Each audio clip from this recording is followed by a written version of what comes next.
তো নমস্কার বন্ধুরা, মার্কেট ল্যাব বাংলার আরও একটা নতুন ভিডিওতে আপনাদের সবাইকে জানাই স্বাগত। তো আজকের ভিডিওতে আমরা আলোচনা করব মার্কেট অকশন থিওরি নিয়ে। তো মার্কেট অকশন থিওরিটা জানার প্রয়োজন কেন? মার্কেট অকশন থিওরি যদি আমি জানি, সেখান থেকে আমি বুঝতে পারবো যে মার্কেট কোন কোন প্রিন্সিপালের ওপরে কাজ করছে, বা মার্কেটের মধ্যে স্বাভাবিকভাবে বায়ার্স এবং সেলাররা কীরকম ধরনের রিয়াকশন করছে, সেটা বোঝার জন্য আমাদের মার্কেট অকশন থিওরিটা জানা খুবই প্রয়োজন। তো আমরা দেখতে পারি কি একটা সাপোর্ট এবং একটা রেজিস্ট্যান্স জোন রয়েছে, তার মধ্যে মার্কেট আপনার চলছে। ঠিক আছে, তো এখানে বেসিক যে প্রিন্সিপালগুলো সেগুলো হচ্ছে কি, যারা মার্কেটের মধ্যে বায়ার রয়েছে, ঠিক আছে, বায়াররা সবসময় প্রেফার করবে হচ্ছে কি চিপ প্রাইসের মধ্যে আপনার জিনিসটাকে পারচেস করার জন্য। ঠিক আছে, এবং সেলার যারা আছে, সেলাররা সবসময় প্রেফার করবে হচ্ছে কি আমরা প্রিমিয়ামে জিনিসটাকে বিক্রি করব।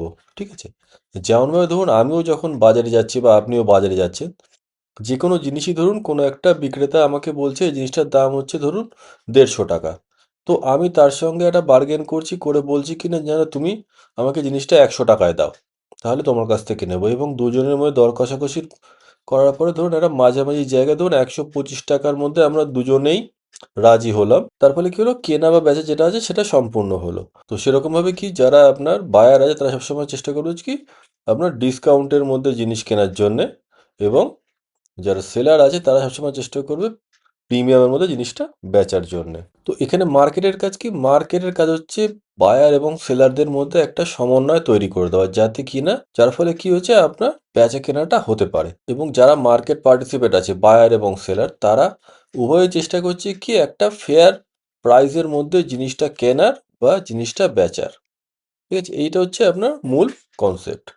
তো ধরুন এখানে যখন সাপোর্ট রয়েছে, তো এখানে যখন আপনার প্রাইস আসবে, তখন বায়াররা কি চেষ্টা করবে যে এখান থেকে আমরা জিনিসটা কিনতে থাকি, এবং যারা সেলার আছে তারা সেলাররা মনে করবে যে এখানে যখন প্রাইস আসবে আমরা জিনিসটাকে বিক্রি করব। কিন্তু যদি সেরকমই হয় যে আপনার সেলাররা সবসময়তেই আপনার প্রিমিয়ামে যখন চলে যাবে তখন সেল করছে, এবং বায়ার যারা আছে তারা যখন ডিসকাউন্টে চলে আসছে তখন বাই করছে, তাহলে কি হয় প্রাইসটা আপনার সবসময়তেই সাপোর্ট আর রেজিস্ট্যান্সের মধ্যে এরকমভাবে ঘুরতে থাকবে। কিন্তু সেটা তো হয় না। তো যদি এটাকে ব্রেক করে আপনার ওপরে চলে যেতে হয়, তাহলে কি হবে, বায়ার যারা আছে বায়ারদেরকে আপনার কিনতে হবে জিনিসটা কিসের মধ্যে, প্রিমিয়ামের মধ্যে। যখন বায়ার যারা আছে তারা আপনার প্রিমিয়ামের মধ্যে পারচেস করবে, তখন একটা আপনার রেজিস্ট্যান্স ব্রেক করে প্রাইসটা ওপরে যাওয়ার মতন সম্ভাবনা তৈরি হবে। একইভাবে সেলাররা যখন আপনার ডিসকাউন্টের মধ্যে জিনিসটা বেচতে থাকবে, তখন এই যে সাপোর্টটা আছে এই সাপোর্টটা আপনার ব্রেক করে প্রাইসটা নিচে চলে যাওয়ার আপনার একটা চান্স তৈরি হবে। কিন্তু আমরা কিন্তু আরও একটা কন্ডিশনও দেখতে পাবো। ঠিক আছে, ধরুন আমি, এটা হচ্ছে ধরুন আপনার রেজিস্ট্যান্স এবং এটা হচ্ছে আপনার সাপোর্ট। প্রাইস ধরুন আপনার ওপর থেকে এখানে আসলো, এখানে আসলেই যে প্রাইস ওপরে চলে যাবে সেরকম কিন্তু নয়। এখান থেকে আপনার বায়ার যারা তাদেরকে রেসপন্স করতে হবে, এবং তাদেরকে ক্রমশ বেশি দামে জিনিসটা কিনতে হবে, তাহলেই কিন্তু প্রাইসটা ওপরে যাবে। আমরা অনেক সময়তেই দেখতে পাবো যে প্রাইস কিন্তু সাপোর্টের মধ্যে চলে আসবে, এসে আপনার এখান থেকে একটা কনসলিডেশন তৈরি করছে। এরকম অনেক সময়তেই আমরা দেখতে পাই যে এখানে আসার পর আমরা ট্রেড প্লেস করলাম, আপসাইডে যাবে চিন্তা করে, কিন্তু প্রাইসটা আপনার এই জায়গাটার মধ্যে ঘুরতে থাকলো। এটা কি মিন করছে, এটা বোঝাচ্ছে যে বায়ার যারা আছে এখন তারা বায়াররা বেশি দামে কিনতে রেডি নয়, সেই জন্যে প্রাইসটা আপনার উপরে যাচ্ছে না। আমরা যখন মার্কেটে কাজ করছি তখন আমরা দু রকম অর্ডারের মাধ্যমে মার্কেটে কাজ করতে পারবো। ঠিক আছে, একটা হচ্ছে আপনার মার্কেট অর্ডার, একটা হচ্ছে আপনার লিমিট অর্ডার। একটা হচ্ছে মার্কেট অর্ডার, একটা হচ্ছে লিমিট অর্ডার। আবার ধরুন আমি দেখাচ্ছি, এখানে ধরুন আপনার সাপোর্ট এবং রেজিস্ট্যান্স আমি টেনে নিচ্ছি, এটা ধরুন সাপোর্ট এবং এটা ধরুন আপনার রেজিস্ট্যান্স। ধরুন আমি এখানে লিমিট অর্ডার লাগিয়ে রেখে দিয়েছি হচ্ছে একটা নির্দিষ্ট কোয়ান্টিটি, যে এখানে প্রাইস আসলে আমি সেল করব। এবং আরও একজন লোক আছে ধরুন সে আপনার এখানে আপনার লিমিট অর্ডার লাগিয়ে রেখে দিয়েছে, যে এখানে প্রাইস আসলে আমি বাই করব। ঠিক আছে, প্রাইস আপনার এখান থেকে চলছে, এবং এইখানে ধরুন আপনার হিউজ পরিমাণে অর্ডার লাগানো আছে। তো এই অর্ডারটা কিন্তু কোনোভাবেই এই প্রাইসটাকে আপনার এফেক্ট দিতে পারবে না, এই অর্ডারগুলো কিন্তু কখনোই প্রাইসটাকে এফেক্ট দিতে পারবে না। তার কারণ হচ্ছে মার্কেটে যদি আপনার মুভমেন্ট নিয়ে আসতে হয়, তো সেই ইনিশিয়েটিভ আনার জন্য কিন্তু মার্কেটের মধ্যে আপনার আনতে হবে হচ্ছে কি মার্কেট অর্ডার।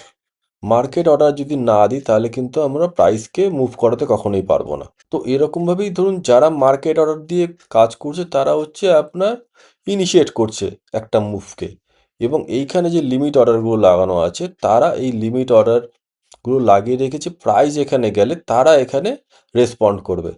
ঠিক আছে, এরকমভাবে মার্কেটের মধ্যে কাজ হচ্ছে। চলুন একটা সিনারি যদি আমরা দেখি, ধরুন ধরুন এখান থেকে প্রাইস আপনার চলছে। হুম এখানে ধরুন আমি মার্কেট অর্ডার লাগিয়ে দিলাম হচ্ছে আপনার 2000 কোয়ান্টিটি।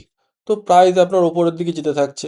ধরুন এখানে গিয়ে প্রাইস পৌঁছালো, এবং এখানে অলরেডি আপনার লিমিট অর্ডার লাগানো আছে হচ্ছে আপনার 4000 কোয়ান্টিটি আপনার সেল অর্ডার এখানে দিয়ে দেওয়া আছে। তাহলে কি হবে, যে 2000 অর্ডারটা এখানে যে গেল, যাওয়ার পরে এখান থেকে বায়ার এবং সেলারদের মধ্যে একটা ইন্টারাকশন হবে, এবং এই যে 2000 বাইং অর্ডারটা আছে এটা এখানে আপনার অ্যাবজর্ব হয়ে গেল। ঠিক আছে, এবং এখনও কিন্তু আপনার এটার মধ্যে আপনার 2000 সেল অর্ডার আপনার পড়ে আছে। কিন্তু এই 2000 সেল অর্ডার যে পড়ে আছে, এই 2000 সেল অর্ডারগুলো কিন্তু প্রাইসটাকে আপনার নিচে ঠেলতে পারবে না কোনো মতেই। তার কারণ হচ্ছে এরা রেসপন্স করছে প্রাইসটার মধ্যে, এরা কখনোই আপনার মুভটাকে ইনিশিয়েট করছে না। তো প্রাইস তো আপনার এখানেই আপনার এই অবস্থায় থেকে যাবে।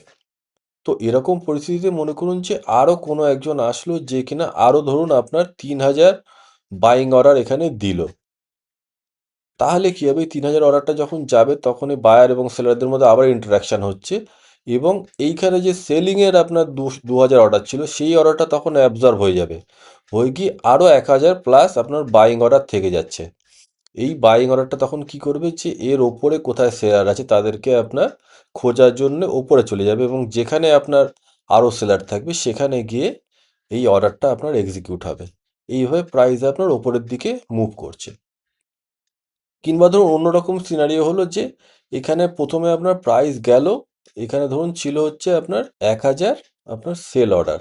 ঠিক আছে, আর এখানে ধরুন 750 আপনার বাইং অর্ডার গিয়ে পৌঁছেছে। ঠিক আছে, তো কি হচ্ছে এখানে আপনার 750 বাইং অর্ডার আপনার অ্যাবজর্ব হয়ে গিয়ে আপনার আরও 250টা সেল অর্ডার আপনার এখানে থেকে গেল। ঠিক আছে, এই অবস্থায় এও আপনার প্রাইসটাকে নিচে আনতে পারছে না। কিন্তু এই একই সময় ধরুন এখানে কেউ মার্কেটে আপনার আরও 1000 আপনার মার্কেট সেল অর্ডার দিয়ে দিল, তাহলে কি হবে, যে প্রাইসটা আপনার নিচে চলে আসবে আবার বায়ারদেরকে খোঁজার জন্য। তো আপনারা যদি এই নিয়ে আরও ভিডিও দেখতে চান তো অবশ্যই কমেন্ট করে জানাতে পারেন, এবং এই অর্ডারের ভিত্তিতে আমরা সাপোর্ট এবং রেজিস্ট্যান্স কোনটা কতটা স্ট্রং বা উইক সেটা কি করে বুঝতে চাই, সেই নিয়ে যদি ভিডিও দেখতে চান তো অবশ্যই এই ভিডিওতে আপনারা কমেন্ট করে জানাবেন, আমি এরপরে সেই ভিডিওটা আপলোড করব। তো সবাইকে অনেক ধন্যবাদ।